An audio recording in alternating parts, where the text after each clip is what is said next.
हिस्सों से लगभग 2000 लोगों ने शिरकत की है। रिपोर्ट देखिए।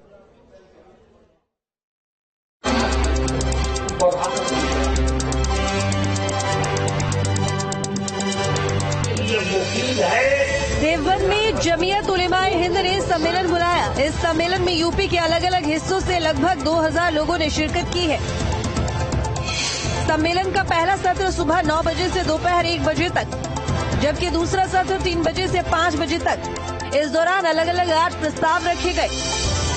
सम्मेलन को जमीयत उलमाए हिंद के राष्ट्रीय अध्यक्ष मौलाना सैयद अरशद मदनी ने संबोधित किया। उन्होंने देश की आजादी के साथ साथ फिलिस्तीन तक के मुद्दे पर अपनी राय रखी। देखो, चाहे वोट की आजादी नहीं चल पा रही है,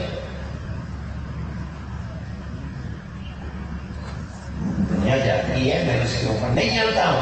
जब परस्त ताकत है वो बैठी हुई है टोली, जहां उसको दस्तूरी है, जहां ताकत मिलती है उस टोली को, वो दस्तूर को आग लगाती है, सेकुलरिज्म और जमहूरियत को कुएं में डालती है।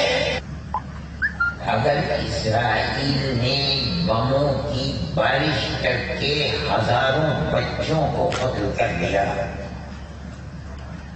हजारों औरतों को कत्ल कर दिया, हजारों जवानों को कत्ल कर दिया, अमेरिका जैसे मुल्क का सदर आता है और दुनिया के सामने इन बेगुनाह बच्चों को कत्ल करने वाली ताकत से हाथ मिलाता है, यानी बाल्फाज दीगर कमर तक दबाता है। ये दुनिया की सूरत है। सम्मेलन की अध्यक्षता करते हुए प्रांतीय अध्यक्ष मौलाना सैयद अरशद रशीदी ने कहा कि मैं जमीयत उलमा के कार्यकर्ताओं को कहूंगा कि आपका जुड़ाव ऐसे संगठन से जिसके पूर्वजों ने देश की स्वतंत्रता के लिए बड़ी बड़ी परेशानियों को उठाया।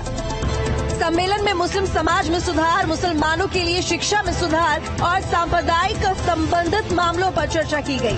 सम्मेलन में वोट जागरूकता अभियान से पुरुषों और महिलाओं को मतदान के महत्व के बारे में जागरूक करना, नए मतदाताओं के नाम मतदाता सूची में दर्ज करवाना और फिर चुनाव के दिन मतदान करने के लिए मार्गदर्शन करने पर चर्चा हुई है।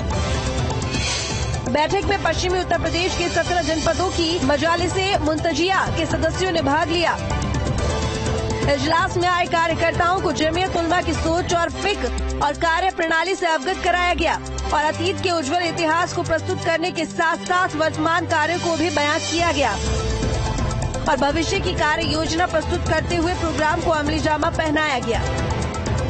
जमीयत उलमा हिंद की स्थापना का मूल उद्देश्य राष्ट्र और देश सेवा करने के साथ शरीयत और इस्लामी संस्कारों की रक्षा करने का प्रयास करना है। इन अहम उद्देश्यों के मद्देनजर कार्यकर्ताओं से अपील की गयी। मुस्लिम समाज के सुधार के लिए संघर्ष करना समय की सबसे महत्वपूर्ण आवश्यकता है। स्थिति का सुधरना और बिगड़ना समाज के सुधार और फसाद पर निर्भर करता है। इसीलिए प्रत्येक इकाई अपने दायरे में समाज सुधार कार्यक्रमों को एक आंदोलन के रूप में चलाए और इस संदेश को मोहल्ले मोहल्ले पहुंचाने का भरपूर प्रयास करे। सांप्रदायिकता ने अतीत में देश को नुकसान पहुंचाया है और उसकी बर्बादी आज भी हमारे सामने है। इसका हर स्तर पर पुरजोर विरोध किया जाना चाहिए और किसी भी वर्ग द्वारा फैलाए गए सांप्रदायिकता का बिल्कुल भी समर्थन नहीं किया जाना चाहिए, बल्कि देश के सभी वर्गों को जोड़ने और उनमें एकता, प्रेम, विश्वास और अपनापन पैदा करने का पूरा प्रयास किया जाना चाहिए। और सांप्रदायिक तत्व मुसलमानों को सांप्रदायिकता का शिकार बनाए तो जितना हो सके अपनी भावनाओं पर नियंत्रण रखें और सभी मुसलमानों को सलाह दें कि वे अपनी भावनाओं पर नियंत्रण रखें। मुस्लिम शिक्षण संस्थानों की स्थापना की जाए जिनमें नर्सरी से लेकर मिडिल और हाई स्कूल तक इस्लामी वातावरण में शिक्षा की उत्कृष्ट व्यवस्था हो। इस ओर जमीयत से जुड़े उलमा विशेष ध्यान दें। देश की वर्तमान स्थिति में विशेष रूप से मुस्लिम लड़कियों के लिए 8वीं कक्षा के बाद अलग शिक्षण संस्थान स्थापित किए जाएं, ताकि मिश्रित शिक्षा के बुरे प्रभाव से वो सुरक्षित रह सके। इसके अलावा भी कई मसलों को कार्यकर्ताओं के सामने रखा जाए। साथ ही अपील की गई कि वे इन मुद्दों पर विशेष नजर बनाकर रखें और जल्द से जल्द इन्हें अमलीजामा पहनाया जाए।